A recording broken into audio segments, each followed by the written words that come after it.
नमस्कार, प्रणाम।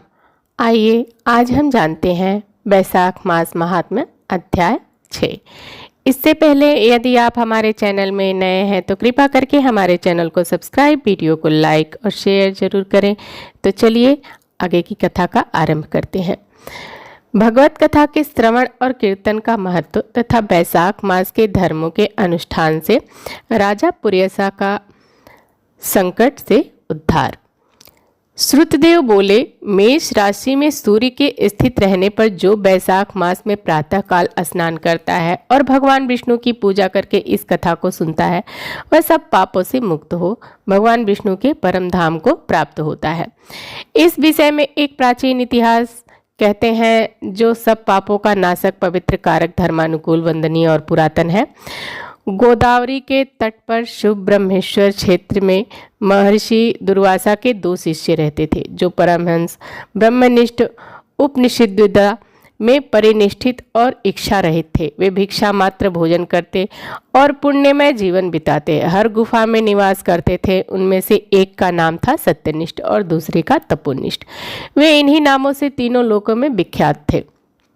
सत्यनिष्ठ सदा भगवान विष्णु की कथा में तत्पर रहते थे। जब कोई श्रोता अथवा वक्ता न होता तब वे नित्य क्रम किया करते थे।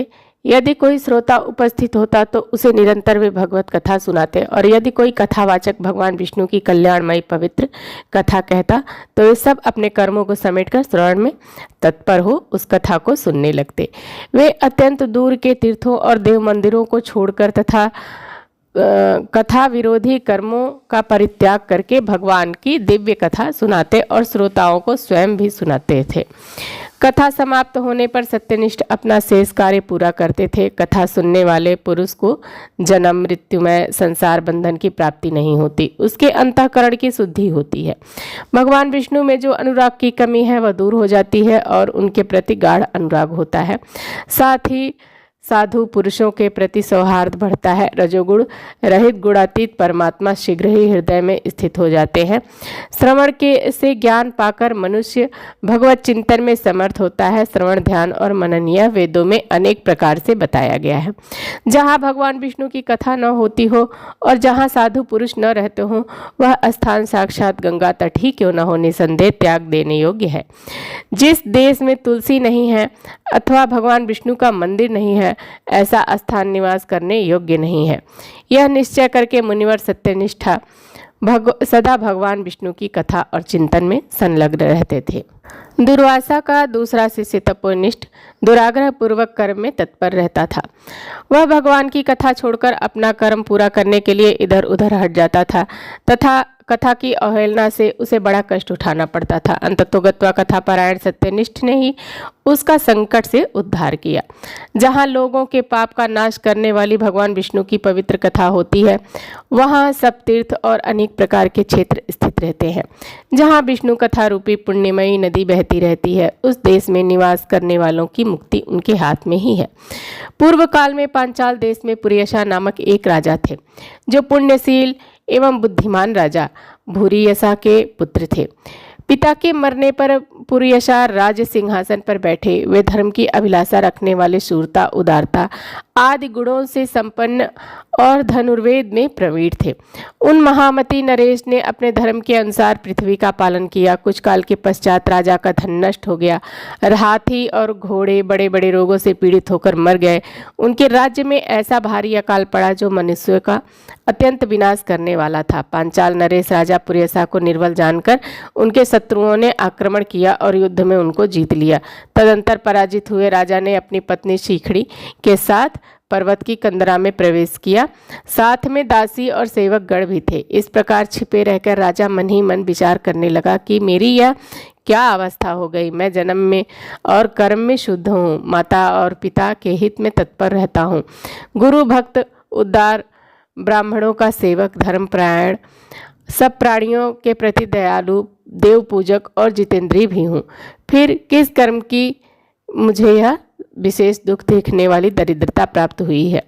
किस कर्म से मेरे पराजय हुई है और किस कर्म के फलस्वरूप मुझे यह वनवास मिला है? इस प्रकार चिंता से व्याकुल होकर राजा ने खिन्न चित्त से अपने सर्वज्ञ गुरु मुनि श्रेष्ठ याज और उपयाज का स्मरण किया। राजा के आह्वान करने पर दोनों बुद्धिमान मुनीश्वर वहां आए। उन्हें देखकर पांचाल प्रिय नरेश सहसा उठकर खड़े हो गए और भक्ति के साथ गुरु के चरणों में मस्तक रखकर प्रणाम किया। फिर वन में पैदा होने वाली शुभ सामग्रियों के द्वारा उन्हें उन दोनों का पूजन किया और विनीत भाव से पूछा, विप्रवरों, मैं गुरु चरणों में भक्ति रखने वाला हूँ, मुझे किस कर्म से यह दरिद्रता, कोष, हानि और शत्रुओं से पराजय प्राप्त हुई है? किस कारण से मेरा वनवास हुआ और मुझे अकेले रहना पड़ा? मेरे न कोई पुत्र है, न भाई है और न हितकारी मित्र ही है। मेरे द्वारा सुरक्षित राज्य में यह बड़ा भारी अकाल कैसे पड़ गया? ये सब बातें विस्तार पूर्वक मुझे समझाइए। राजा के इस प्रकार पूछने पर वे दोनों मुनि श्रेष्ठ कुछ देर ध्यान मग्न हो इस प्रकार बोले, राजन, तुम पहले के 10 जन्मों तक महापापी व्याध रहे हो। तुम सब लोगों के प्रति क्रूर हिंसा परायण थे। तुमने कभी लेश मात्र भी धर्म का अनुष्ठान नहीं किया। इंद्रिय संयम तथा मनोनिग्रह का तुम में सर्वदा अभाव था। तुम्हारी जिह्वा किसी प्रकार भगवान विष्णु का नाम नहीं लेती थी।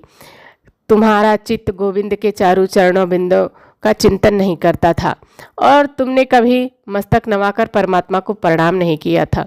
इस प्रकार दुरात्मा व्याध का जीवन व्यतीत करते हुए तुम्हारे 9 जन्म पूरे हो गए। 10वां जन्म प्राप्त होने पर तुम सहृदय पर्वत पर पुनः व्याध हुए। वहाँ सब लोगों के प्रति क्रूरता करना ही तुम्हारा स्वभाव था। तुम मनुष्यों के लिए यमक के समान थे, दयाहीन, शस्त्रजीवी और हिंसा परायण थे। अपने स्त्री के साथ रहते हुए राह चलने वाले पथिकों को तुम बड़ा कष्ट दिया करते थे, बड़ी भारी शठ थे। इस प्रकार से अपने हित को न जानते हुए तुमने बहुत वर्ष व्यतीत किए। जिनके छोटे छोटे बच्चे हैं, ऐसे मृगों और पक्षियों का वध करने के कारण तुम दयाहीन दुर्बुद्धि को इस जन्म में कोई पुत्र प्राप्त नहीं हुआ। तुमने सबके साथ विश्वासघात किया, इसलिए तुम्हारे कोई सहोदर भाई नहीं हुआ। मार्ग में सबको पीड़ा देते रहे, इसलिए इस जन्म में तुम मित्र रहित हो। साधु पुरुषों के तिरस्कार से शत्रुओं से तुम्हारी पराजय हुई है। कभी दान न देने के दोष से तुम्हारे घर में दरिद्रता प्राप्त हुई है। तुमने दूसरों को सदा उद्वेग में डाला है, इसलिए तुम्हें दुस्सह वनवास मिला है। सबके अप्रिय होने के कारण तुम्हें असह्य दुख मिला है। तुम्हारे क्रूर कर्मों के फल से ही इस जन्म में मिला हुआ राज्य भी छिन गया है। वैशाख मास की गर्मी में तुमने सर्वार्थवश एक ऋषि को दूर से तालाब बता दिया था और हवा के लिए पलाश का एक सूखा पत्ता दे दिया था। बस जीवन में इस एक ही पुण्य के कारण तुम्हारा यह जन्म परम पवित्र राजवंश में हुआ है। अब यदि तुम सुख, राज्य, धन, धनाद्य, संपत्ति, स्वर्ग और मोक्ष चाहते हो अथवा सायुज्य एवं श्री हरि के पद की अभिलाषा रखते हो तो वैशाख मास के धर्मों का पालन करो, इससे सब प्रकार के सुख पाओगे।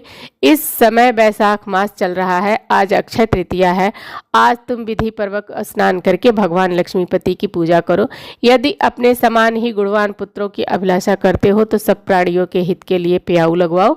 इस पवित्र वैशाख मास में भगवान मधुसूदन की प्रसन्नता के लिए यदि तुम निष्काम भाव से धर्मों का अनुष्ठान करोगे तो अंतःकरण शुद्ध होने पर तुम्हें भगवान विष्णु की प्रत्यक्ष दर्शन होगा। यूँ कहकर राजा की अनुमति ले उन दोनों ब्राह्मणों, पुरोहित आज और उपयाज जैसे आए थे वैसे ही चले गए और उनसे उपदेश पाकर महाराज पुरयशा ने वैशाख मास के संपूर्ण धर्मों का श्रद्धापूर्वक पालन किया और भगवान मधुसूदन की आराधना की।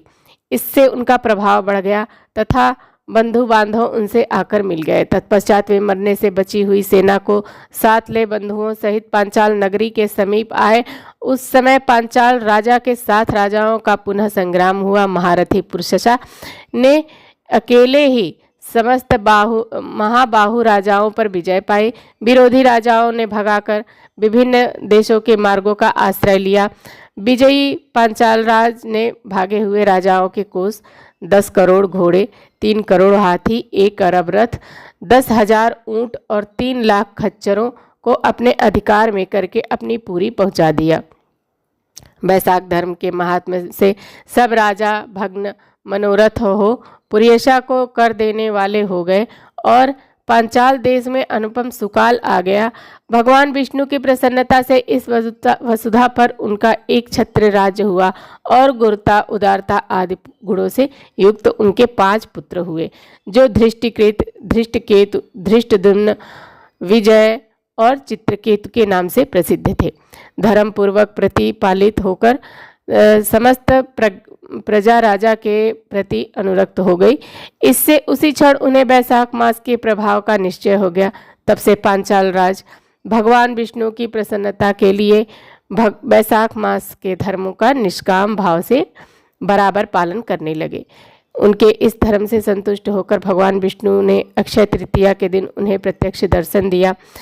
तो दोस्तों, आज की कथा हमारी यहीं पर समाप्त होती है। कथा आपको कैसी लगी? वीडियो को लाइक, सब्सक्राइब, शेयर जरूर करिएगा और आगे की कथा सुनने के लिए अगले दिन का इंतज़ार करिए। तो चलते हैं, धन्यवाद।